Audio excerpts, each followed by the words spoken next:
Hi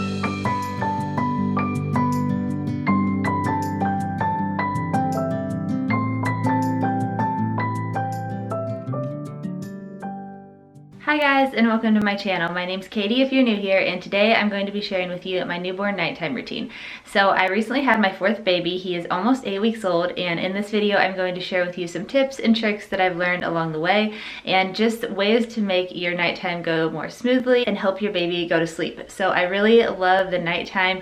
I think baby snuggles are just the cutest and the sweetest, and I think that it's the perfect time to unwind and spend some time with your baby. So even if you are a stay-at-home parent and you're not away from your baby like I am during the day, it's still a good time to have a little bit of extra bonding. And I really think that it can be enjoyable if you have a plan, and the more your baby's in a routine, the easier I feel like the nighttime is. So hopefully this gives you a little bit of motivation and help if you're looking for a routine and you're a new parent or just struggling with your baby. So not every night is the same. Some nights are better than others, but routines seriously do make the world of difference. So thank you all so much for watching, and let's go ahead and get right into this video.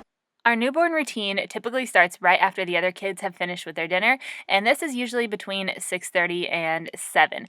So the kids love playing with Ryder, and Ryder loves looking at the kids. We have a few favorite toys that we like to play with Ryder with, and these are the Lamaze toys. I will link these down below if you've never seen them before. I think that they're just super adorable and super cute. This dragon is my favorite. I try to keep the kids as involved as I can and let them teach him words and talk to him, and I think that he responds to it so well. It always shocks me how much he pays attention to the older kids.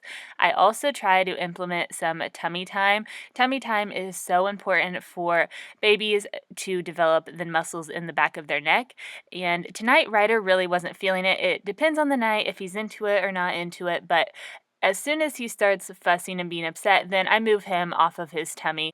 During this time, I also like to read a few books. These aren't always exactly for Ryder, but I always sit near him while I'm reading so that he can hear the words and hear my voice, and this helps the other kids as well. And I just think that reading before bed is such a nice, relaxing activity to do as a family, and it also helps to teach your kids, including newborns. So I really would recommend picking out a few favorite books and sitting down and taking the time to read them. After this, then I get Ryder cleaned up and get him into his jammies. So I feel like anytime I watch a newborn routine, everyone says this, but I do not give Ryder a full bath every single night. As you know, newborn skin is just so sensitive and it just can't handle the soap every single day. But today it was time for a bath. I actually do not own a newborn bathtub. I became a little bit of a minimalist when it comes to a newborn type of gadgets, and this is one that I actually do miss though, but I threw it away after I had my last little boy because it just was getting a little bit grungy. But Ryder will be getting a new one for Christmas. If you don't have one though, this is a nice tip. Just put some warm water in the bottom of your bathtub, and then you can place a towel down and lay baby on top of it, and Ryder really seems to enjoy this. So I picked up this little blue brush, and it is from the brand that makes the nose Frida, and it is awesome for cradle cap. I just put a little bit of gentle baby soap on it, and then I rub it over his head and then anywhere else where he's a little bit peely or scaly, and he doesn't mind at all. You just do it really gently, and it has made such a difference. His skin is super smooth, and I absolutely love this. So I will link this down below as well if you've never seen it before. And while I'm giving him his bath, I make sure to concentrate on his neck area.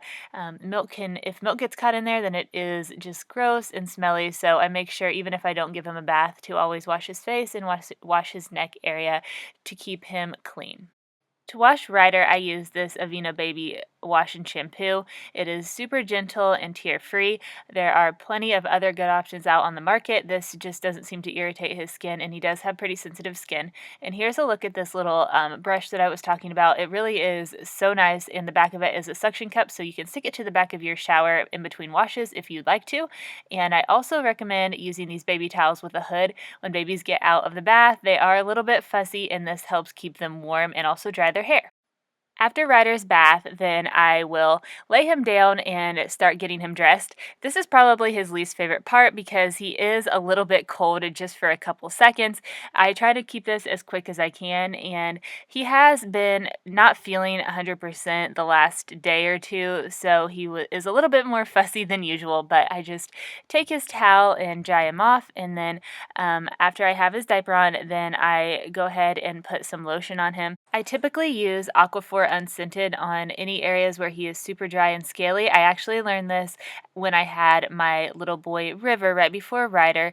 He had some eczema on his skin and just areas where his skin was super dry, and the doctor recommended putting some hydrocortisone cream followed by this Aquaphor, and it did make a world of difference. Ryder does not have eczema, he just has super dry skin, and this Aquaphor is great. I also just use a little bit of this Avena lavender. I don't use it all over his body, I just use it a little bit on his belly and like some on his cheeks, and it just makes him smell so yummy, and I absolutely love it. If you don't like Aveeno or that company, I know that there's a lot of different natural options as well out on the market, and if you do have any recommendations for those, definitely let me know. So while I'm putting this lotion on him, I do try to give him a little bit of a baby massage, and sometimes he likes it, sometimes he is just not into it, and today was one of those days. After Ryder's lotion is on, then I get him dressed. I always like to put a little white onesie on first before I put on his sleeper, and I feel like this keeps him a little bit more warm at night. And then for his sleeper, then I like ones that zip and that have little footies in them. I do think that he gets chilly easily at night, and these are the easiest, and they make changing diapers in the middle of the night so much nicer than anything with buttons. I am currently feeding my baby Similac Alimentum. I started out exclusively pumping, however, I had to go back to work after just 4 weeks after having my baby. I am a full-time working nurse, but I was paid for no maternity, so unfortunately that's what I had to do. I was allowed to pump at work, but I was stressed while I was there, and I just wasn't able to get enough milk out to be able to have it make sense to continue, which is so unfortunate. I wish the laws would change. I totally think that paid maternity leaves would benefit mothers, kids, entire families. I just think that it's really sad. Anyway, the Alimentum has been working really well. Ryder did seem to have a bit of a milk sensitivity, and this is lactose-free and hypoallergenic, so it has worked for him really well. While I'm feeding Ryder, I like to just talk to him and look at him and tell him about my day, and I know that he doesn't understand everything, but like I said, I just feel like newborn cuddles in the evening are just such a good bonding time, and I try to take advantage of this as much as I can, and I honestly really enjoy it. I also just keep an eye on him while I'm feeding him to make sure that he isn't drinking too much at once and not getting uncomfortable. I really love the Dr. Brown bottles because they have the little section in the middle that helps prevent colic, and I really do think that they work. I've used them with all of my kids, and I've never had any issues. After Ryder is done eating, then I like to burp him, and I do this by putting him up on my shoulder or holding him outward. If he doesn't get a good burp out, then he will sometimes spit up or just be fussy, so I always make sure to do that, and that is all that I do before laying him down to sleep. Thank you all so much for watching, and I hope that you have an amazing day. Bye, guys. Is he your friend? Oh, he smiled great big.